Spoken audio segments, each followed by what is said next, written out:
Anyway, for studying this piece, it's not, I don't think this is a terribly difficult piece. I think this piece is a gift from Dr. Suzuki to you, because it's lovely and it's not really a nightmare to sort it out. Of course, it's not a nightmare. What you do have in this piece, and I can't remember offhand if we've had that before, but possibly not, is a high third finger. So we're in G major. No, we're not. We're in E minor, I think. We get this. So instead of the low 2 and regular 3/4 pattern, you've got,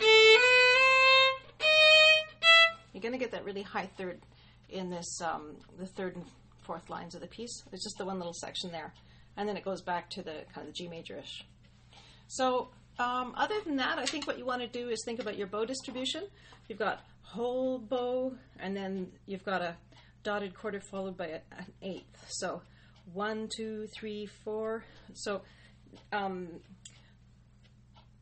of the last half of the first bar, let's divide that. If you remember studying math and you had to learn your lowest common denominators, it's the same principle. And if you haven't yet learned those, well, what we're going to do is divide it into the smallest note value that we have in there. And in the second half of the first bar, the smallest note value, that means rhythm, is an eighth note. So let's divide this into eighth notes. So it's 1, 2, 3, 4. So if we divide this, or if we kind of count it in eighth notes, we've got 1, 2, 3, 4, 1, 2, 3, 4, 1, 2, 3, 4, 1, 2, 3, 4. So why do we do that? It's a pain, right? You want to keep your bow speed constant, because then you're going to have a better quality of sound. When you choose to change the bow speed, it should be deliberate, because you want certain notes to come out and others to be less evident. So when you're trying to create a smooth line, you want to keep your bow speed constant. So you don't want to do 1, 2, 3, 4, if you see what I mean. Okay, so that's the first bar. Second bar is easy, 2 half notes. Third bar, 4 eighth notes. How easy is that? 1, 2, 3, 4, and then 1, 2, 3, 4, 1, 2, 3, 4, 5, 6. Circle in the air and come back. Okay. Now, the second line, same thing as the. Now here there are lines over the quarter notes. Okay, so make sure you come out of the string, like have your bow in the string. I say in the string because I mean my stick is kind of, I don't know if you can see it flexing.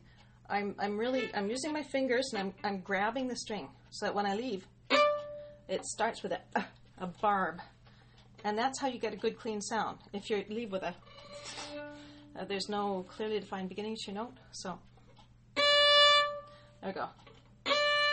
Stop the bow, let it sink back into the string, and then, right? So you kind of, bow, bow. And be patient. It takes a millisecond for, you know, everybody's in a big rush. No, let it, give it the time. You know, and your fingers will feel it, and your ears, when your ears register that they've heard it, then it's time to move on. So, the fingers kind of, and then after they've stopped, over to the E string, half note, and be delicate here. Stop your note before you go back to the other string. You don't want to go, you know, it's like blowing your nose in the middle of a formal dinner. We don't mind if there's just a fractional articulation or separation. Because when you get a nice ringing sound, the ringing is going to carry even if you're actually doing an articulation in the string.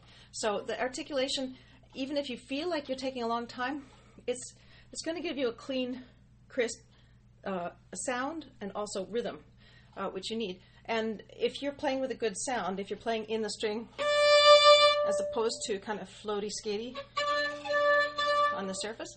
So if you get a good sound, you'll get a ring, the instrument will ring, and that will carry you through these little articulations. And then it, you know, it just sounds gorgeous. So, hopefully.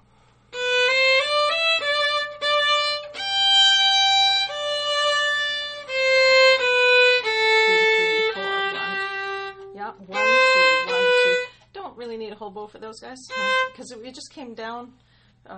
We had a hairpin decrescendo, so a little bit of a bow. 1, 2, 3. Off. 1, 2, 3. Articulate. That was also a mezzo forte in my edition. I don't know if the new edition's a little different. In this edition, we started forte at the beginning. Nice big sound. And here we come back to mezzo.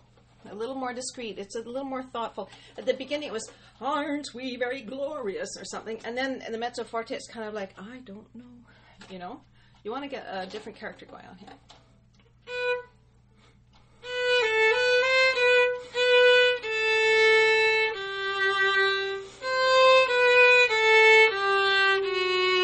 So I didn't take very much bow for those corridor notes.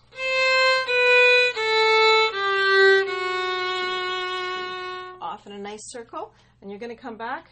This is a bit tricky because you've got to just flop that fourth finger down blindly and hope it's going to be in the right spot. And as a professional, there's no good way of doing that. But you can make it a little less scary by placing 1 and a high 3 and then your 4. And then, you know, you've kind of measured your distance, right? You can't just, somewhere is going to be the spot for the 4th. No, you got to, so, where's that?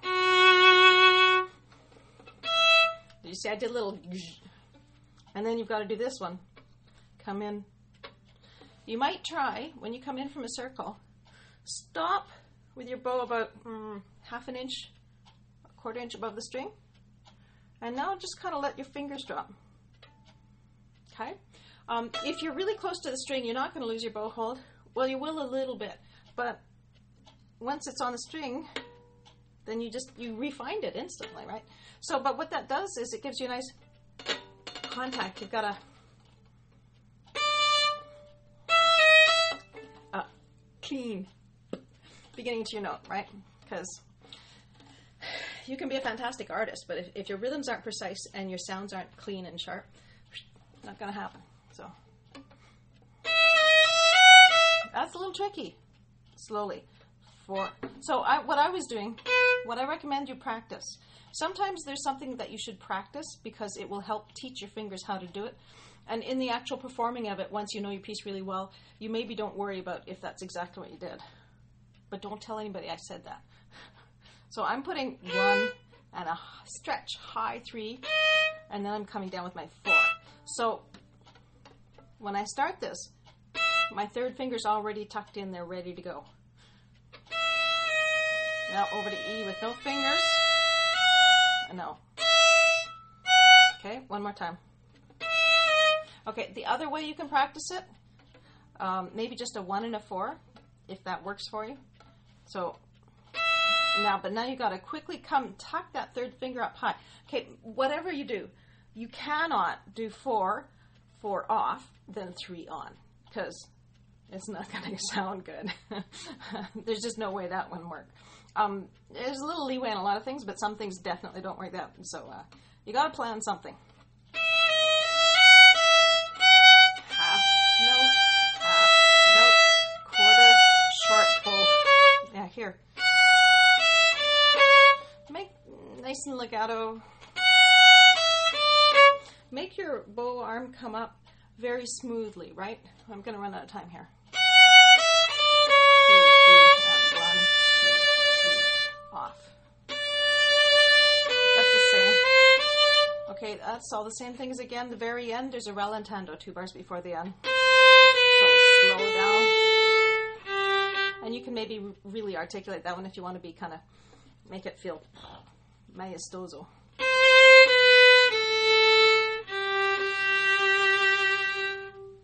And come off nicely.